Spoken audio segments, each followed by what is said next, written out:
स्वागत है तुम लोगों का। और आज यार हम एस ब्लॉक के किले को फतेह करने वाले हैं, क्योंकि मैं तुम्हें एस ब्लॉक के दोनों ग्रुप्स याद करवा दूंगा, साथ में उनके एटॉमिक नंबर और प्रॉपर्टीज़ को एक्सप्लेन करके याद करवा दूंगा, ताकि तुम्हारा एस ब्लॉक के अंदर एग्ज़ाम के अंदर कोई भी सवाल जो आए ठीक हो जाए और यार तुम एकदम टॉप ग्रेड पे एस कर सको। तो आओ यार स्टार्ट करते हैं। इसका हम एल्कली मेटल्स भी नाम रखा हुआ है। तो यार इसका निमोनिक मैंने जो याद कर रखा है वो है हेलिना कब्र से फरार। तो हेलिना में HLINA, कब्र के लिए KRB, से के लिए CS और फरार के लिए FR। तो यार ये मेरा निमोनिक है, तुम मेरा निमोनिक भी फॉलो कर सकते हो, वरना तुम अपना भी याद कर सकते हो। तो यार मैं चलो तुम्हें 9th में लेके जाता हूँ। और यार 9th में तुमने एक चीज़ पढ़ी थी, याद आ रहा है कुछ? 2, 8, 8, 18, 18, 32। यार ऐसा कुछ याद आ रहा है? हाँ भैया पढ़ा तो था पर याद नहीं आ रहा। चलो यार मैं बताता हूँ ना तुम्हें। यार ये एटॉमिक नंबर्स थे जो तुमने याद किए थे, ट्रिक थी एटॉमिक नंबर याद करने की। जब हम एक ग्रुप में नीचे जाते हैं तो हाइड्रोजन का एटॉमिक नंबर 1 होता है, 1 में 2 ऐड करेंगे तो लिथियम का एटॉमिक नंबर, इसमें 8 ऐड करेंगे तो सोडियम का एटॉमिक नंबर, इसमें 8 ऐड करेंगे तो पोटेशियम का एटॉमिक नंबर, इसमें 18 ऐड करेंगे तो रुबीडियम का एटॉमिक नंबर, इसमें 18 ऐड करेंगे तो सीजियम का एटॉमिक नंबर, और इसमें 18 ऐड करेंगे तो 87। ये हमारा होगा फ्रेंशियम का एटॉमिक नंबर। तो यार वेरी गुड यार, अब तो तुम्हें एटॉमिक नंबर भी याद हो गए हैं सबके। तो आओ यार कुछ इनके ट्रेंड्स के बारे में बात कर लेते हैं। तो यार जो हमारा फर्स्ट ट्रेंड है एटॉमिक साइज़, उसके ऊपर चर्चा कर लेते हैं यार थोड़ी। तो यार एटॉमिक साइज़ का फंडा क्या बोलता है? Basically size of an atom. समझ में आ रहा है ना यार? एटॉमिक साइज़ क्या होता है? एक एटम का साइज़। अब मुझे तुम बताओ यार, अगर मैं एक ग्रुप में नीचे जाऊंगा तो मेरे नंबर ऑफ शेल्स बढ़ रहे हैं। नंबर ऑफ शेल्स याद है? KLMN ऐसा कुछ पढ़ा था, याद है ना? इसी को याद कर लो यार। जो फर्स्ट ग्रुप होता है उसमें एक शेल होता है, जब हम नीचे जाते हैं तो 2 शेल होते हैं, और नीचे जाते हैं तो 3 शेल होते हैं। तो यार तुम खुद बताओ, अगर मैं ग्रुप में नीचे जाऊंगा तो मेरे नंबर ऑफ शेल्स बढ़ेंगे ना यार? KLMN ऐसे याद किया था ना, KLMN। तो जब मैं K से L पे जाऊंगा तो मेरे नंबर ऑफ शेल्स बढ़ेंगे ना यार? तो मेरे नंबर ऑफ शेल्स बढ़ेंगे तो उससे क्या होगा? मेरा एटॉमिक साइज़ बढ़ेगा ना यार? तो हमारा इससे क्या बना कि down the group atomic size increase. Next चीज़ हमारी आयनाइजेशन एनर्जी। अरे भैया आयनाइजेशन एनर्जी क्या होता है? अरे बता रहा हूँ यार, बता रहा हूँ। चलो सोचते हैं, ये हमारे शेल्स हैं। तो यार फर्स्ट शेल के अंदर तुम्हें याद हो 2 इलेक्ट्रॉन होते हैं। अब मान लो ये बाद वाला शेल है, इसके अंदर मान लो हमारे पास यहाँ पे 8 इलेक्ट्रॉन हो सकते हैं मैक्सिमम, पर मान लो यहाँ पे 4 इलेक्ट्रॉन है। अब मान लो मुझे इस इलेक्ट्रॉन को बाहर निकालना है। भैया इलेक्ट्रॉन को क्यों बाहर निकालना है? यार इलेक्ट्रॉन को इसलिए बाहर निकालना है क्योंकि बॉन्डिंग करानी है उसकी। अगर मैं इलेक्ट्रॉन को बाहर ही नहीं निकाल सकता तो मैं एक एलिमेंट से कंपाउंड कैसे बनाऊंगा? H2O बनाने के लिए अगर तुम्हें इलेक्ट्रॉन डॉट स्ट्रक्चर याद हो तो यार ये जो ऑक्सीजन एटम होता है, इसके ये जो एक इलेक्ट्रॉन है, ये ऑक्सीजन के मैंने बनाए 6 इलेक्ट्रॉन, हाइड्रोजन का मैंने बनाया 1 इलेक्ट्रॉन, इधर हाइड्रोजन का बनाया 1 इलेक्ट्रॉन। अब मुझे हाइड्रोजन का ड्यूप्लेट कंप्लीट करने के लिए ये इलेक्ट्रॉन तो बाहर निकालना पड़ेगा ना। सिमिलरली इस हाइड्रोजन का ये ड्यूप्लेट करने के लिए ऑक्सीजन का ये इलेक्ट्रॉन बाहर निकालना पड़ेगा। तो मुझे इलेक्ट्रॉन बाहर क्यों निकालना है? बॉन्डिंग कराने के लिए। तो यार अब भैया ये बॉन्डिंग कराने तो समझ में आ गया। तो आयनाइजेशन एनर्जी क्या हुई? तो भाई वही एनर्जी जो मुझे देनी पड़ेगी बॉन्डिंग कराने के लिए, उसी को मैंने आयनाइजेशन एनर्जी का नाम दे रखा है। जो एनर्जी मैं अपने हाथों से दूंगा, माने by physical means, chemical means, वो एनर्जी जो बॉन्डिंग कराने के काम आएगी, उसको मैंने आयनाइजेशन एनर्जी का नाम दिया हुआ है। तो आओ भैया समझते हैं क्या फंडा है। तो यार बात कर रहे थे हम इस इलेक्ट्रॉन की। अगर मुझे इस इलेक्ट्रॉन को निकालना है तो यार तुम्हें पता होगा ना, जो हमारा न्यूक्लियस होता है बीच में, इसमें पॉजिटिव चार्ज होता है। भैया न्यूक्लियस में पॉजिटिव चार्ज क्यों होता है? अरे भाई न्यूक्लियस के अंदर ही तो प्रोटॉन्स होते हैं, सारे प्रोटॉन्स हमारे न्यूक्लियस में तो होते हैं, और प्रोटॉन्स पे पॉजिटिव चार्ज होता है। आ रहा है ना याद? तो यार इसीलिए हमारा जो न्यूक्लियस होता है वो पॉजिटिवली चार्ज होता है। तो इसी केस में अगर हम आए और इलेक्ट्रॉन्स में हमारा नेगेटिव चार्ज होता है, तो यार मुझे बात बताओ, मैं जितना न्यूक्लियस के पास रहूँगा उतना पॉजिटिव और नेगेटिव की अट्रैक्शन स्ट्रॉन्ग होती जाएगी ना। जितना मैं न्यूक्लियस के पास रहूँगा, मान लो मेरा ये इलेक्ट्रॉन है, तो इसके बीच में जो नेगेटिव पॉजिटिव की अट्रैक्शन है वो इस इलेक्ट्रॉन के नेगेटिव पॉजिटिव की अट्रैक्शन से ज़्यादा होगी ना। समझ में आया ना यार? तो सिमिलरली मैं जितना दूर जाता रहूँगा, अगर मैं मान लो एक और शेल होता मेरे पास, यहाँ पे भी इलेक्ट्रॉन होता, तो इसकी पॉजिटिव चार्ज से इस नेगेटिव चार्ज की अट्रैक्शन और कम होती, क्योंकि वो डिस्टेंस बढ़ गया ना। तुमने कूलम्स लॉ में पढ़ा था K Q1 Q2 upon R²। तो जो हमारा फोर्स ऑफ अट्रैक्शन है वो तो आर के इन्वर्सली प्रोपोर्शनल है ना। इसका मतलब हम जितना दूर जाते रहेंगे उतना हमारी अट्रैक्टिव फोर्स कम होती रहेगी। तो यार आई होप अब तुम्हें समझ में आ गया होगा मैं क्या समझा रहा हूँ। तो इससे हमारा क्या कंक्लूजन निकलता है यार, इससे हमारा कंक्लूजन ये निकलता है कि हम जितना ग्रुप के नीचे जाते रहेंगे उतने हमारे शेल्स बढ़ते रहेंगे। शेल्स बढ़ेंगे तो क्या होगा, इलेक्ट्रॉन हमारा न्यूक्लियस से दूर जाएगा, और इलेक्ट्रॉन हमारा न्यूक्लियस से दूर जाएगा, उससे क्या होगा, हमारी आयोनाइजेशन एनर्जी कम हो जाएगी। हमको कम एनर्जी देनी पड़ेगी इलेक्ट्रॉन को बाहर निकालने के लिए। चलो यार अब तुम मुझे बताओ, मैंने तुम्हें अभी समझाया कि बॉन्डिंग करने के लिए जो ये इलेक्ट्रॉन होता है उसको न्यूक्लियस से दूर रखना पड़ता है। जितना दूर रखूंगा उतनी कम एनर्जी देनी पड़ेगी। अब तुम मुझे बताओ, अगर मुझे रिएक्ट करवाना है, इसका मतलब बॉन्ड बनवाना है उसका, अगर मुझे बॉन्ड बनवाना है तो मैं क्या चाहता हूँ कि मैं ज़्यादा जल्दी बॉन्ड बना पाऊँ। तो कौन सा एलिमेंट ज़्यादा रिएक्टिव होगा, जो इलेक्ट्रॉन ज़्यादा दूर होगा न्यूक्लियस से या फिर जो पास में होगा इलेक्ट्रॉन? ऑब्वियसली यार जो दूर होगा। क्यों? क्योंकि भैया भी आपने पढ़ा है उसके ऊपर इलेक्ट्रॉन और जो प्रोटॉन है उसकी अट्रैक्टिव फोर्स कम लग रही होगी रैदर देन जो इलेक्ट्रॉन पास है उससे। तो इससे हमें क्या समझ में आया कि यार हम जितना नीचे जाते रहेंगे हमारे इलेक्ट्रॉन्स न्यूक्लियस से उतना ही दूर भागते रहेंगे, और जितना हमारा इलेक्ट्रॉन न्यूक्लियस से दूर भागता रहेगा उससे क्या फ़ायदा होगा, उससे ये फ़ायदा होगा भैया वो ज़्यादा इजीली निकल सकता है, अपने शेल को छोड़ के भाग सकता है और बॉन्ड बना सकता है। जो तुम बॉन्ड बनाने की कोशिश कर रहे हो ना अपनी क्रश से, जो तुम्हारे पेरेंट्स बनाने नहीं दे रहे हैं तुम्हें, बस वही वाले बॉन्ड की बात कर रहा हूँ मैं। तो क्या कंक्लूजन निकला कि भैया डाउन द पीरियड जैसे जैसे जाएंगे नंबर ऑफ शेल्स जो है हमारे वो इंक्रीज़ होंगे, इससे हमारी रिएक्टिविटी भी इंक्रीज़ हो जाएगी। क्यों इंक्रीज़ हो जाएगी भैया रिएक्टिविटी? क्योंकि हमारा न्यूक्लियर फोर्स ऑफ अट्रैक्शन, जो मैं तुम्हें इतनी देर से न्यूक्लियस और इलेक्ट्रॉन का फोर्स समझा रहा हूँ ना, उसे मेरे भाई न्यूक्लियर फोर्स ऑफ अट्रैक्शन ही बोलते हैं। तो यार ये तुमने आज नई टर्म सीखी है, इसको अपनी कॉपी में नोट करना। न्यूक्लियर फोर्स ऑफ अट्रैक्शन कम हो जाएगा, इस वजह से रिएक्टिविटी बढ़ जाएगी। समझ में आया यार? आओ नेक्स्ट। चलो यार तुम मुझे बताओ इलेक्ट्रोनेगेटिविटी का क्या मतलब होता है? अरे भैया इलेक्ट्रोनेगेटिविटी 2 वर्ड से बना हुआ है। हाँ वेरी गुड। इलेक्ट्रोनेगेटिव मतलब इलेक्ट्रॉन नेगेटिव।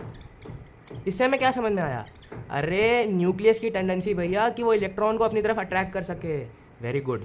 तो यार इससे हमें क्या पता चला है कि इलेक्ट्रोनेगेटिविटी क्या है? इलेक्ट्रोनेगेटिविटी वो प्रॉपर्टी है जो एक एटम पोजेस करता है जिससे वो इलेक्ट्रॉन को अपनी तरफ अट्रैक्ट कर सके। तो यार मान लेते हैं कि मेरे पास फ्लोरीन एटम है। याद है भैया फ्लोरीन? हाँ भैया याद है फ्लोरीन एटम। क्या होता है फ्लोरीन एटम? भैया फ्लोरीन एटम का एटॉमिक नंबर 9 होता है, हमें ये पता है। अच्छा वेरी गुड। इसको यार KLMN में लिख सकते हो भैया 2,7। वेरी गुड यार। आओ इसको बनाते हैं, हम ड्रॉ करते हैं। तो यार ये मेरा फ्लोरीन एटम है। पहले शेल में मैंने 2 इलेक्ट्रॉन डाल दिए, आखिरी शेल में मैंने 1 2 3 4 5 6 और ये 7। अब यार मुझे एक चीज़ बताओ, ये बंदा चाहेगा कि यार मैं अपना ऑक्टेट कंप्लीट कर लूँ। याद है ऑक्टेट रूल? हाँ यार वही बात कर रहा हूँ। तो ये चाहेगा कि मैं अपना ऑक्टेट पूरा कर लूँ। अभी अपना ऑक्टेट कैसे पूरा करेगा भैया? इसको तो 1 इलेक्ट्रॉन दे दो, इसको यहाँ पे 1 इलेक्ट्रॉन चाहिए, यहाँ पे इसके पास खाली जगह है। सही बात है। तो यार पूरी पीरियोडिक टेबल के अंदर तो यार फ्लोरीन चाहता है ना कि मेरे को इलेक्ट्रॉन दे दो ताकि मैं अपना ऑक्टेट पूरा करके स्टेबिलिटी गेन कर लूँ। स्टेबिलिटी क्यों गेन कर लूँ? क्योंकि भैया मैं 2,8 बन जाऊँगा ना, फिर नोबल गैस की तरह बन जाऊंगा मैं। तो इसी प्रॉपर्टी को, इलेक्ट्रॉन पाने की चाह को, इस अट्रैक्टिव प्रॉपर्टी को इलेक्ट्रॉन के लिए हमने नाम दिया हुआ है इलेक्ट्रोनेगेटिविटी का। ठीक है यार, आई होप तुम अब समझ गए होगे।